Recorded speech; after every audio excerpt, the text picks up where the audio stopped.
Pemirsa, sidang perceraian Jonathan Frizzy alias Ijong dengan Dena Devanka kemarin kembali digelar di Pengadilan Agama Jakarta Selatan dengan agenda duplik rekonvensi, yakni menjawab replik-replik yang diajukan pihak Ijong sebagai tergugat. Pada sidang minggu lalu, permohonan Ijong untuk keluar rumah jika kembali terjadi keributan akhirnya dikabulkan hakim.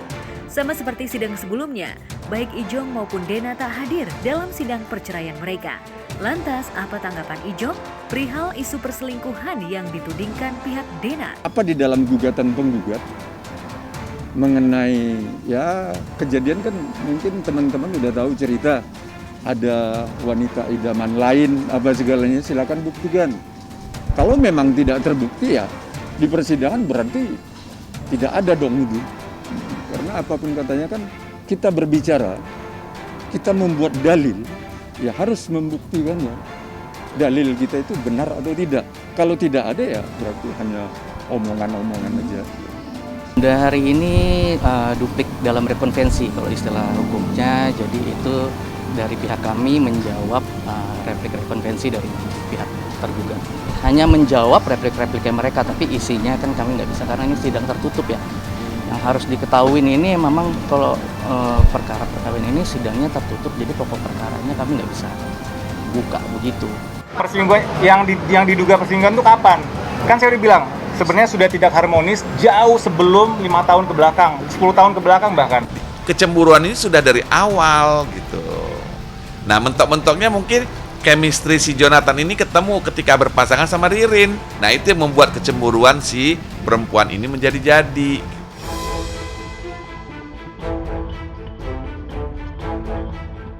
Dalam sidang kemarin, pihak Dena tidak mengajukan hak pemeliharaan anak, melainkan hanya mengajukan hak perwalian anak. Hal ini membuat pihak Ijong ngotot untuk menuntut hak asuh anak agar jatuh ke tangannya. Lantas, apa tanggapan pihak Dena perihal Ijong yang menginginkan hak asuh anak? Enggak, kalau secara global mereka sepakat kok menyelesaikan bareng-bareng lah ituin anak. Hak asuh anak ya awal-awalnya kan ya sama seperti kita katakan kenapa kita gugat rekonvensi ini. Karena penggugat itu tidak mengajukan pemeliharaan atau hak asuh. Jadi siapa nanti yang mengasuh anak-anak ini? Akhirnya kita gugat balik rekonvensi bahwa kita yang meminta hak asuh atau pemeliharaan. Jadinya kemana nanti kan? Jadinya itu dasarnya maka kita gugat rekonvensi ini. Ya, jika Ijong ngotot menuntut hak asuh anak, namun berbeda dengan perihal pembagian harta gonogini, baik pihak Ijong maupun pihak Dena justru enggan membicarakan lebih dalam perihal pembagian harta gonogini. Untuk gonogini belum ada. Kita fokus dari perceraiannya aja dulu. Kita belum sampai ke sana. Jadi 9 tahun membina rumah tangga tentu saja tak mudah bagi Ijong dan Dena untuk berpisah.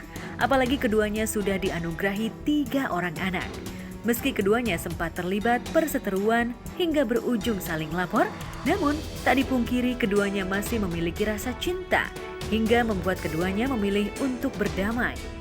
Jika Ijong dan Dena bisa berdamai, mungkinkah Ijong dan Dena kembali rujuk demi ketiga buah hatinya? majelis tetap menyarankan ya namanya pengadilan juga tidak menginginkan terjadinya suatu perceraian. Kita juga tetap berusaha, tapi kita selaku kuasa hukum hanya sebatas. Kalau memang pihak prinsipal tidak ada satu kesamaan pendapat, ya kita ikutin saja. Kalau dilihat dari yang ada sih memang ya tetap aja satu apa yang dikatakan klien kami itu pertama sudah susah, sudah tidak bisa dipersatukan lagi. Tapi kan walaupun hanya kata-kata kan harus ada putusan pengadilan baru sahnya suatu perceraian.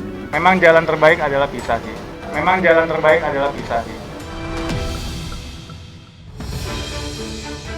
Di tempat yang sama di Pengadilan Agama Jakarta Selatan, sidang perceraian Ririn Dwi Ariyanti dan Aldi Bragi juga kembali digelar dengan agenda pembuktian dan kesaksian. Dalam sidang tersebut, Ririn menghadirkan saksi yakni ayah, adik, serta asisten Ririn. Sayang, pihak Ririn dan Aldi tak hadir dalam persidangan. Adalah persidangan kesaksian ya, pembuktian dan kesaksian dari pihak Dwi Ariyanti, dari pihak Ririn termohon. Kami mengajukan 3 saksi ya, ayahnya, kakaknya, kemudian juga asisten dari pekerjaannya ya. Selain itu, pihak Ririn juga mengajukan hak asuh ketiga anaknya. Lantaran Ririn merasa berat jika harus berpisah dengan anak-anaknya. Terlebih, Ririn juga merasa mampu untuk menghidupi ketiga buah hatinya. Ririn dalam hal ini memiliki kemampuan secara finansial untuk bisa mengasuh ketiga anaknya. Di situ kami bisa membuktikan mengenai hal itu, bahwa penghasilan Ririn itu cukup besar untuk bisa menghidupi ketiga anaknya. Ini berkaitan dengan keinginan Ririn untuk memperoleh hak asuh anaknya. Sementara itu, isu perselingkuhan yang menjadi penyebab hancurnya mahligai pernikahan Ririn dan Aldi memang sempat mewarnai isu perceraian keduanya. Kala itu, Ririn diisukan menjalin asmara dengan Jonathan Frizzy alias Ijong. Lantas, apa tanggapan pihak Ririn perihal isu dirinya menjalin cinta terlarang dengan Ijong? Kemarin sempat ada isu-isu, itu semua terbantahkan.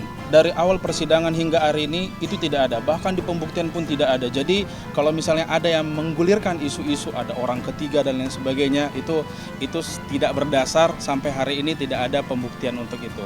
Jadi itu harus dipertegas. Dan gitu. kita kan juga mengetahui ya, kalau sinetron kan memang suka dipasang-pasangkan ya. Dan seringkali kalaupun misalnya ada